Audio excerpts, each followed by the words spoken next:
Hello everyone, welcome back to my channel.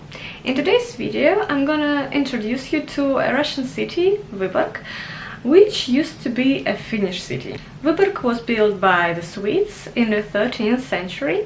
Later on, these territories started to belong to the Russian Empire, and in some point of time Vyborg became Vyborg, a Finnish city, because it belonged to the Finnish part of the empire.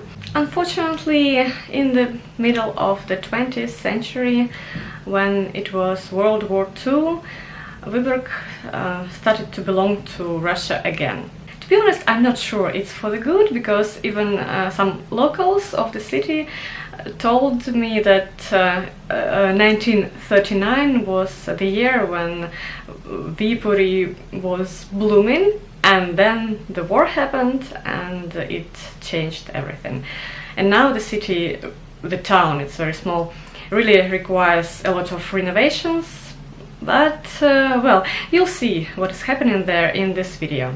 I went to Vyborg and I filmed former Finnish places for you to see, because I thought that it might be interesting for you. So let's jump right into the video. Enjoy!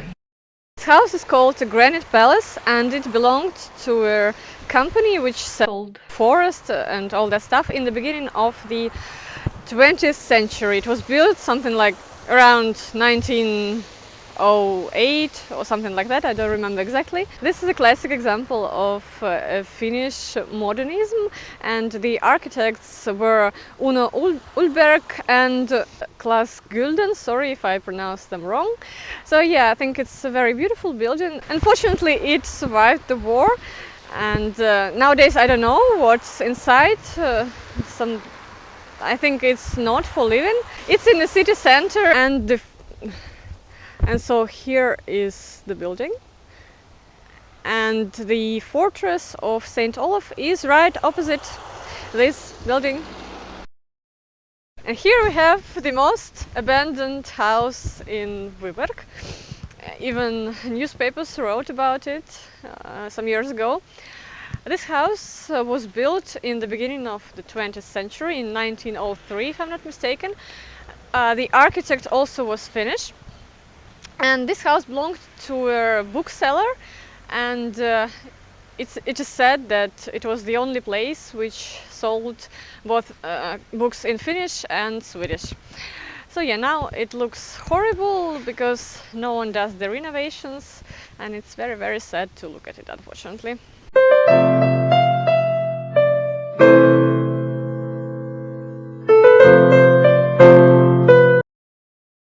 Now we are in the house of associations of merchants. Is Swedish, it's 500 years old, but the interesting thing is this book that I found here. It's in Finnish. I have no idea what it talks about, but maapallon eläimistö. So I can think that maa is a country, pallo is a ball, so it's probably about the earth. And eläin is an animal, so it's obviously about animals. It has different pictures of animals, and it's a great surprise that I found here.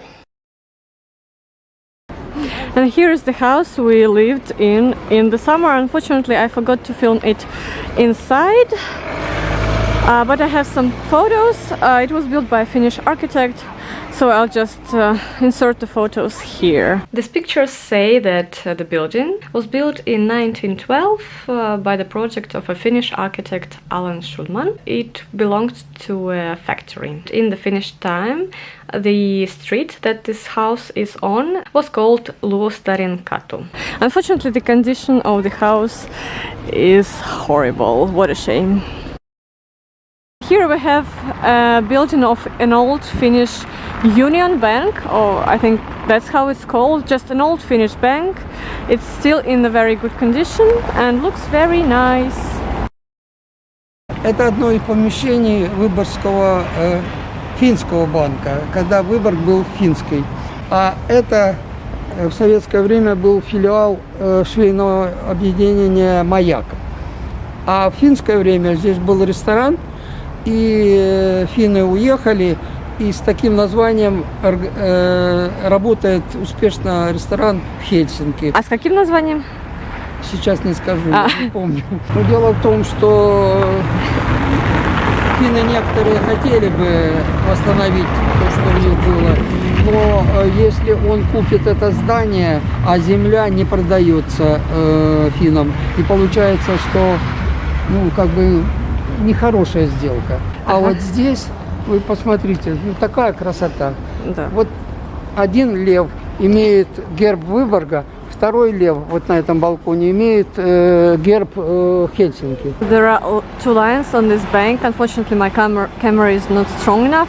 One has a coat of arms of Vyborg, Viipuri, and the other one has the coat of arms of Helsinki. And this is the building of another bank. It was a national bank, Konsallis-Osake Pankki, also by a Finnish architect. Here on the corner you can see the coat of arms of Finland. And here is another Suomen Pankki, which used to be Suomen Pankki building. Now it has the Russian bank. And this park is the Esplanadin Park. Esplanadin Park, like in Helsinki. Here it even has a restaurant which looks a lot like the one in Helsinki.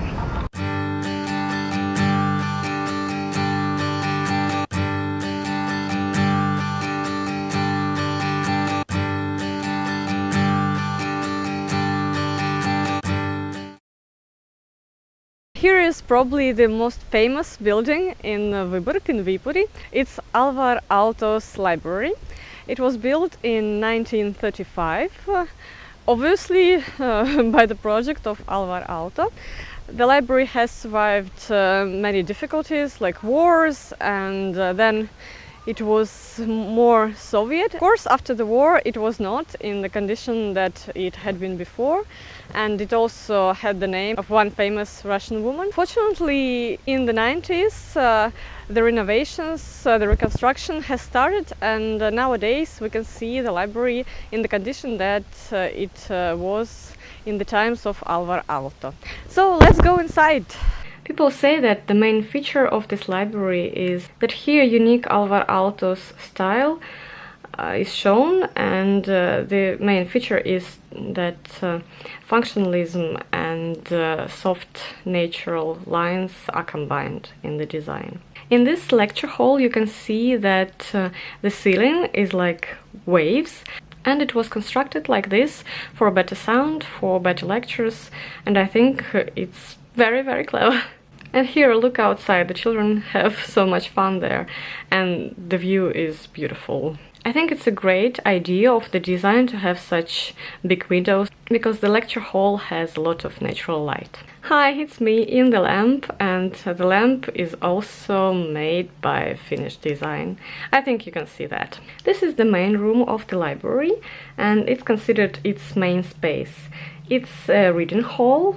As you can see, it has a lot of bookcases along the walls, and the main feature of this hall is the ceiling. The ceiling has a lot of round windows which provide the natural light during the day, so that you don't need much of other lighting.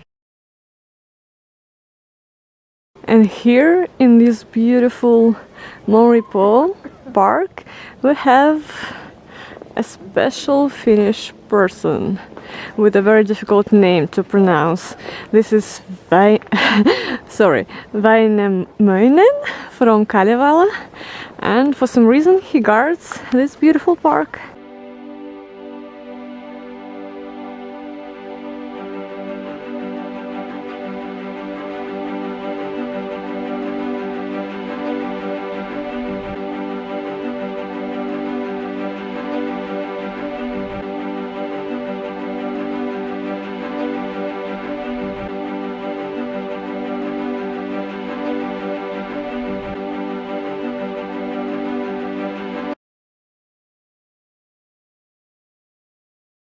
And here's the market square, and this building on the market square was also built by a Finnish architect in the times of Alexander II.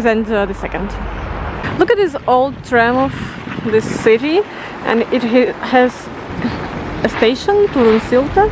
I know that it's a bridge of Turku. Now it's a cafe.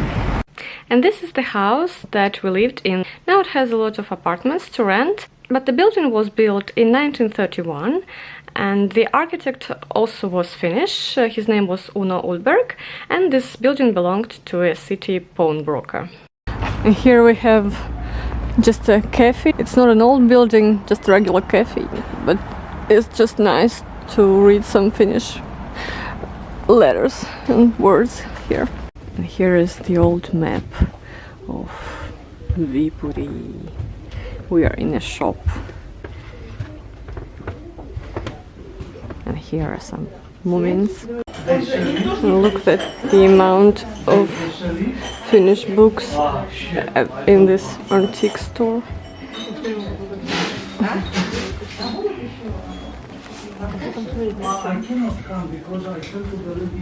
So that's it. I really hope that you enjoyed this video. And as a conclusion, I should say that Vyborg is a very nice city. I love it a lot. If you ever get the chance to visit Russia when the borders are open, definitely go to Vyborg. It's very cozy, very nice, and it really looks like a European city, a former European city. There are many places for you to enjoy there and to enjoy the views and to dive in the history of this town. Thank you very much for watching. Tell me what you think about this video in the comments, subscribe to my channel if you haven't already, and I'll see you in the next video. Thank you, goodbye.